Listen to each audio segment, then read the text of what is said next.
Ja käy. Jos minut valittaisiin juhannuskuningattareksi, pitäisin kauniit luontojuhlat. Elikkäs grillaisimme ja sitten vaikka kävisimme uimassa ja olisimme luonnossa ja sitten katselisimme illan lopuksi kaunista juhannuskokkoa. Ja keskiyöllä laittaisimme järveen ajelehtimaan kauniit kukkalautat. Eli pitäisin kauniit luontojuhlat.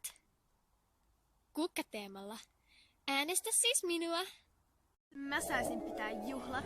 Niistä tulisi raisuimmat juhannusjuhlat koko Ever Afterissa.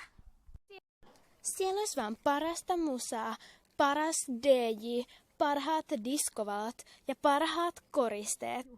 Ja kaikki juhlis koko yön mahtavissa bilehile-asuissaan.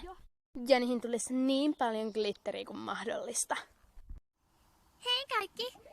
Jos minut valittaisiin kuningattareksi, pitäisin hullun hauskat ihmemaajuhlat. Hunter, onko näppisi kamerassa? Oi voi. Niin, jos minä siis pitäisin ne, niin siellä olisi kaikkea hullunkurista ja hauskaa ja toisin sinne asioita ihmemaasta.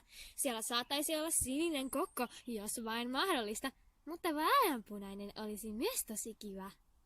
Joten äänestä siis minua. Saisit banimaiset ja ihmemaalaiset juhlat, siis juhannusjuhlat. Niin juuri. Kuka järjestää siis juhlat? Valinta on sinulla. Äänestä kommentoimalla videota, kenen pitäisi järjestää juhlat. Äänestä siis nyt! Niin ehdimme valmistautua kaikkien aikojen mahtavimpaan juhannukseen.